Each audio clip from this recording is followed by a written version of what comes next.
Ассалаумағалейкум достар. Бір UFC турнирін, тамаша турнирін аяқтап, келесі турнирге көшеміз. Алдағы апта бір турнирде екі бірдей қазақтың жігіті өнер көрсетеді. Аслан Мабаев, Алекс Перес және Бекзат Алмахан, Александр Тапурияға қарсы. Жалпы турнир біздің аймақ үшін қызық деуге болады. Ефке аяқталатын фамилиялар көп бұл турнирде. Біраз нәрсе айтуға болады. Жалпы бір-екі подкастта бұл кімнің, Бекзаттың да, Асудың да жекпе-жектерін талқыладым. Сондықтан бұл жолы кішкене кеңірек алайын деп есептедім. Жалпы біздің жігіттерден бөлек тағы бір-екі жекпе-жекке жалпы турнирге тоқтала кеткен дұрыс деп ойлаймын. Сондықтан былайша айтқанда толықтай бір турнирге шоу деп есептейік. Бұл турнирді бастамас бұрын бір жаңалық айтып қояйын. Бұл қатардағы турнирде жеке өзім барамын, ол жерде Арман әріптесіммен боламын. Сондықтан біздің промен подкастқа жазылыңыздар, осы арнаға жазылыңыздар, менің телеграм каналыма жазылыңыздар. Ол жерде де бірден жылдам тез контент болып жатады. Сондықтан алдағы апта біраз қызықты контент болады деп ойлаймын. Сондықтан жазыла отырыңыздар, қолдай отырыңыздар, бұл өте маңызды. Турнирге келетін болсақ, Қатар бұл кішкене Абу-Даби, Дубайдан кешігіп енді ғана UFC-ді өздеріне кіргізіп жатқан мемлекет. Басқа енді Сауд Арабиясынан, Дубай мен Абу-Дабиден қалыспайын деген оймен. Және картты байқасаңыздар, не қарапайым Fight Night-тан үлкендеу, ал нөмірлі турнирге кішкене жетпейтін де сияқты. Сондықтан өте жақсы турнир жасалған. Жалпы Fight Night сериясы үшін өте жақсы турнир. Әсіресе бір географиялық ерекшеліктерді ескеріп, осы аймаққа, сол жерге тез жинала алатын, келе алатын жанкүйерлер үшін жасалған карт. Енді ең алдымен Бекзат Алмахан жайлы айтайық. Тапурия дегенді естігенде барлығымыз да таң қалдық, қуанып та қалдық бұндай қарсыласты алған үшін. Енді барлығы әрине Илья Тапурияны біледі, сондықтан Александр Тапурия да соның ар жақ бер жағы шығар деп ойлайды. Бірақ шыны керек, Александр Тапурия шынымен де Ильяның бір деңгейлесі ме, шынымен де сондай атлет пе деген сұраққа менің ойымша біздер жауап алған жоқпыз. Өйткені оның бір Австралиядағы дебютін осы жылы ақпан айында көрдік, және шыны керек ол жерде сондай бір таң қалдыратындай ештеңе көрсеткен жоқ. Стилін байқасаңыздар, өзінің інісіне ұқсағысы келеді. Қолдарын жоғары ұстап, блоктың ар жағында тығылып, бір боксқа, ауыр соққыларға, таза бір бокстың өйтіп бүкіл денені салып жасайтын соққыларына ден қояды да. Өзінше бір нокауттан ұтқысы келе ме, сондай бар. Бірақ статистикасын алып қарасаңыздар, негізінен бір соққымен нокаут жасаған, сондай бір терең бір ұйқыға жіберген жекпе-жектері жоқ. Ал Алмабаевта бар, Алмаханда бар, кешіріңіздер. Күресуде айтарлықтай, мысалы, Илья соңғы кездері құлатып жатыр барлығын, бірақ негізінен Тапурияның күресі жақсы екенін білеміз. Александр дәл сондай деңгейде күресе алады деп айта алмаймын. Әжептәуір деңгейде күреседі, бірақ қалай дегенмен бұл да Илья емес. Көбі Тапурия деген фамилияны естігенде үркейді менің ойымша. Және статистикасында білесіздер, 6-1 UFC-ге 5-1 болып келген, 2 жылдық үзілістен келген UFC-ге бұл жігіт. Енді інісінің арқасында келіп тұрған факт, бұны мойындайық. Бұл жаман нәрсе емес, жаман бір құбылыс деп тұрған жоқпын, бірақ бір факт ретінде мойындайық. Осылай болды, 2 жыл үзіліс. Таза Испаниядағы бір кішкентай турнирлерде төбелескен. Ал Бекзат Алмахан жекпе-жектердің саны қазірдің өзінде 2 есе көп. Мынада 14, мында 20, мында 7, бірақ Бекзаттың негізінен тәжірибесі өте үлкен.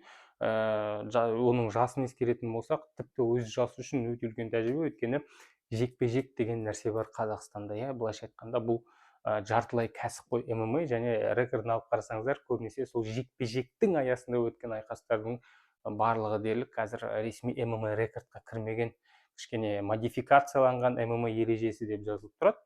Бірақ бұл статистиканы алып тастағанымен бұл тәжірибені алып қоймайды. Сондықтан менің ойымша Бекзат Александр Тапурияға қарағанда әлдеқайда тәжірибелі. Және сол жаңағы бокс деп айттым ғой. Бекзаттың қандай қасиеті бар? Бекзаттың қолдары өте жылдам. Кем дегенде Тапурияға қарағанда, Александр Тапуриямен салыстыратын болсақ, және негізінен Александр Тапурия бұл бір соққының спортсмені, файтер, яғни бір соққыға ден қояды, бір соққымен өзінің бірнеше сондай ыңғайлы тұстан ұратын сәттері бар. Ал Бекзат Алмахан бізде 2 қолдан да 2 аяқтан ұрылады. Қол дейсің ба, аяқ дейсің ба, ауыр соққы жасай алады, қатты мақтап жергіңде келмейді бір жағынан, бірақ сыртқы факторларды алып қарайтын болсақ, шынымен де Бекзат әлдеқайда тәжірибелі болып көрінеді. Енді мен айтып тұрмын ғой, 2 жыл төбелеспеген, бәлкім кішкене тот басып қалған шығар, бәлкім сол себепті Топурия ашыла алмаған шығар Австралияда.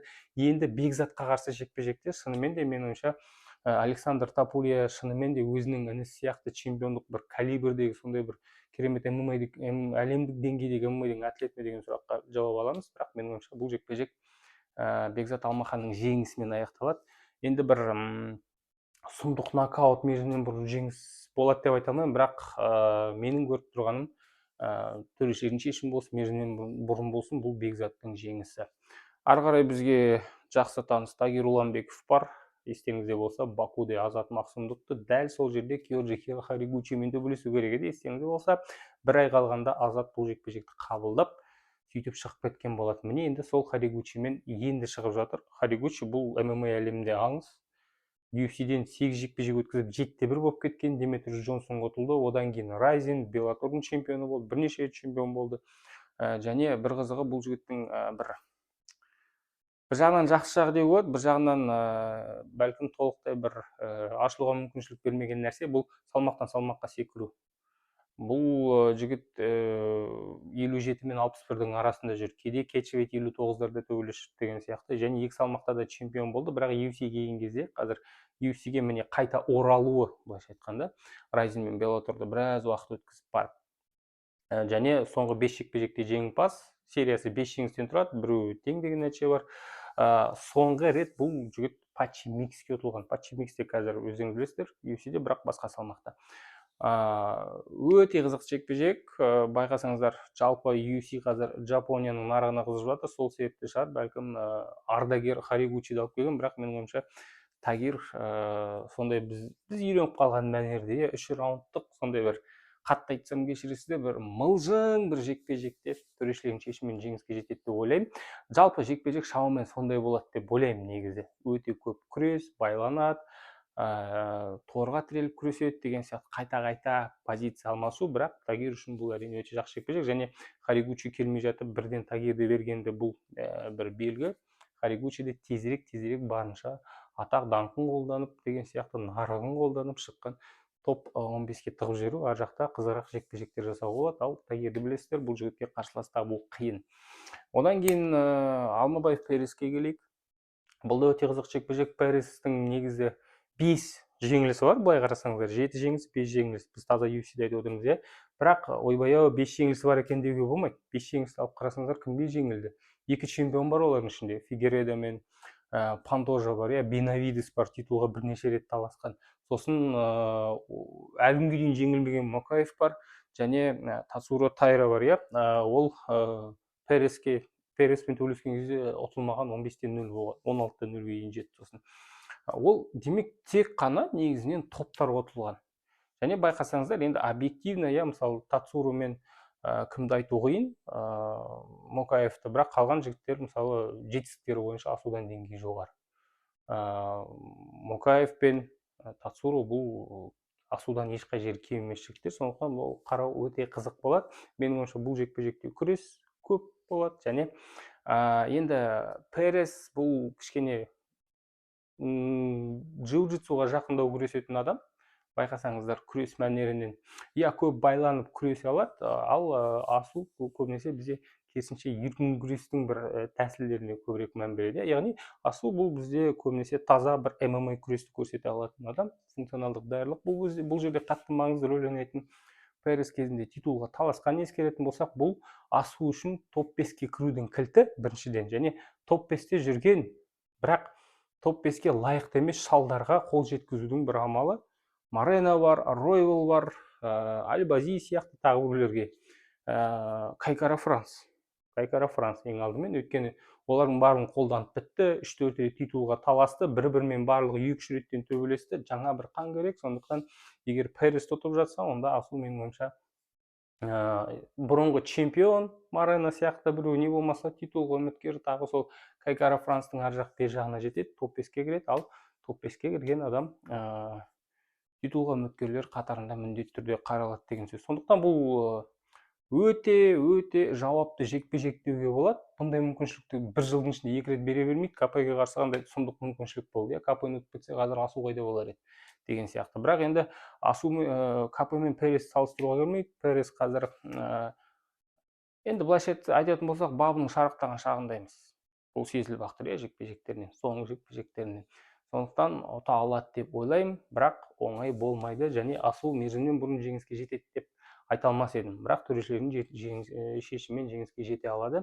Сәл басымдылықты бұл жекпе-жекте Асуға беремін, және жаңағы Харигучи мен Тагир сияқты бұларда көп күреседі деген ой бар. Сосын біздің қырғыз бауырымыз бар, Мықтыбекұлы Оралбай, 77 келіге толықтай ауысып жатқан жайы бар. Білсеңіздер, ол дебютінде 77-те төбелесті, бірақ кейінгі жекпе-жектері 70 пен 77-нің, яғни жеңіл және жартылай орта салмақтың арасында өтті. Ылғи кетчвейт бірде 72, бірде 75 деген сияқты, бірақ бұл жолы 77-ге толықтай көшіп отыр. Және Джек Хермансон, бұл швейцарлық спортшы, және бұл жігіт 84 келіден түсіп отыр. Өте қызық нәрсе, яғни былайша айтқанда кішкене төмен салмақтарда, бұған дейін өнер көрсеткен көтеріліп жатыр, мынау түсіп жатыр, ортада тоғысып жатыр. Екеуі өте қызықты жекпе-жек менің ойымша.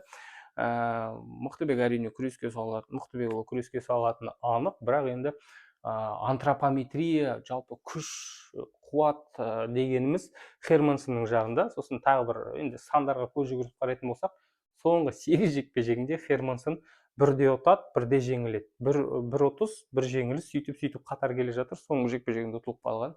Егер сол статистикаға қарайтын болсақ, бір жеңіліс, бір ұтылысқа, онда келесі жекпе-жегінде жеңіске жету. Және Хермансонның тағы бір қасиеті бар. Бұл жігіт UFC-де қатарынан 2 рет ешқашан ұтылмаған. Ұтылысқа келесі жекпе-жегінде әрдайым жақсы болып оралады. Көрдіңіздер, міне Родригеске өткенде нокаутпен ұтылды. Тапури Оливейра турнирінде қазір міне кәдімгідей өзінің қолына алып 77-ге түсіп жаңа бір дем ашып көре ме деп ойлап отырмыз. Көрейік бұдан не шығатынын. Мықтыбекұлының жалпы потенциалын дәл осы Хермансонға қарсы жекпе-жек менің ойымша көрсететін болады. Одан бөлек кім бар бізде? Белал Мұхаммед пен Енгари мырза бар. Тағы да сол 77 келі салмақ, өткенде де талқыладық. Сұмдық өзгерістер болып жатыр. Мен бұл видеоны жазып жатқан кезде әлі де рейтинг шыққан жоқ. Енгари 6-шы орында тұр, 1-ші орында Белал Мұхаммед. Белал Мұхаммед кем дегенде топ 3-те қалады. Енгари қазір ұтып жатса, онда топ 5-ке қош келдің деген сөз. Және үміткерлердің шорт листіне кіреді бұл жігіт міндетті түрде.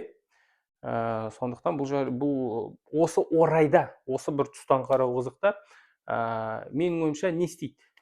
Енгари бұл бізде велосипед істейтін жігіт. Шаршалаңды айналады. Белал Мұхаммедтің да бір қасиеті бар, жекпе-жектердің сондай бір шырқын бұзып жіберетін, жанкүйерлердің қанын ішіп жіберетін сондай бір қасиеті бар. Мен қазір бұл негативті контекстте айтып тұрған жоқ. Бұл спортшылардың стилі. Ол солай қалыптасқан, ол өзінің бір белгілі бір менталитетімен, психологиясымен байланысты. Менің ойымша бұл жекпе-жек кішкене енді іш пыстыратындай болуы да ықтимал да. Біреу күресуге тырысады, өзінің бір Канело боксинг дегені бар, өзінің менің боксым сұмдық дегенге сеніп қалған адам. Мандалина қарсы жекпе-жекте бұны көрдік. Қолмен соққылар жасауға тырысады, ал Енгари не істейді? Джебті қолданады, сол баяғы велосипед басталады. Жалпы бұл IQ бар жігіт негізінен. Жақсы бейімделе алады, және енді қазір кімнің карьерасының қай шағында екенін ескеретін болсақ, Гериге сәл басымдылық берер едім, 3 раунд бойы түрткілеп жүріп, ұпай жинап алып, төрешілердің шешімімен ұтып кетеді деген ойдамын. Бас жекпе-жекте бізде Арман Царукян және Дэн Хукер. Дэн Хукер шынымен де ардагер жігіт, бірақ енді шыны керек, қағаз жүзінде алып қарайтын болсаңыздар, мүлде бір мүмкіншілігі жоқ, шанс жоқ деп бағалауға болатын шығар. Бірақ қалай дегенмен бұл ең жоғары деңгейдегі ММА. Дэн Хукер үшін қазір сұмдық мүмкіншілік. Қайта күресе беретін Нұрмагомедовтердің компаниясы басқа салмаққа кетті. Енді титулға жолап көруге болады ма деген мүмкіншілік бар. Соңғы 3 жекпе-жекте жеңімпаз болып келе жатыр. Гамротты ұтып кетті күтпеген жерден, енді ол жерде дау туындады, бірақ қалай дегенмен Гамротты ұтты, соны есте сақтайық. Енді қазір бір таңғажайып бірдеңе жасап күтпеген жерден арманды ұтып кетсе бітті ғой онда. Бітті ғой онда. Тапуриға қарсы төбелесуге болады. Ал стиль жағынан алып қарайтын болсақ, Тапуриға қарсы енді Дэн Хукерде кішкене шанс көбірек енді. Ол бар. Сондықтан бұл Хукер үшін бір өміріндегі ең бір маңызды жекпе-жек деп қабылдауға болатын шығар. Ал Арман Сарукян бұл қазір кезінде кішкене басшылықты ренжітіп алған жігіт, иә, осы жылдың басында титулға таласу керек еді, Исламға қарсы рематч өткізу керек еді. Соңғы жекпе-жегін 2024 жылдың сәуір айында өткізген. Енді ойлап көріңіздер, міне 1,5 жылдан асып кеткен, бірақ Арман не істеді? Арман бұндай жоғары деңгейдегі атлеттердің көп тұрып қалуға болмайтынын білді де, бұл ММА промоушн, грэплинг промоушндарға қыдырып кетті. Былайша айтқанда 2025 жылдың ішінде 3 түрлі промоушнда 3 түрлі қарсыласпен грэплинг ережесі бойынша күресіп отырды. Былайша айтқанда барлық ММА-дің атрибуттары сақталады, бірақ соққысыз тек қана күресесің. Бұл өзіңді бір менталды, физикалық бауыңда ұстаудың жақсы амалы да. Жекпе-жек келетін болсақ, не істейді Арман? Барлығы түсініп отыр. Арман күреске салады, барынша қарсыласты мыжғылауға тырысады, және көрдіңіздер ме, барынша бір жарқын жеңіске жетуге тырысады. Өйткені Тапурия сияқтылардың аргументі не? Сен нокаут жасай алмайсың, сен құлата алмайсың деген сияқты әңгіме айтылды. Сондай әңгіме айтылмау үшін, өйткені Оливейраға қарсы split decision тіркелді, төрешілердің шешімі 2-ге бөлінді деген сөз. Ол керісінше Бенил Дариушқа қарсы жекпе-жектегі сияқты өнер көрсету керек болады. Сол кезде бәлкім матчмейкинг Арманға қарай бұрылатын да шығар, өйткені қазір шыны керек Тапурияға өте ыңғайсыз қарсылас болып тұр. Жекпе-жектің қорытындысына көп нәрсе байланысты болады.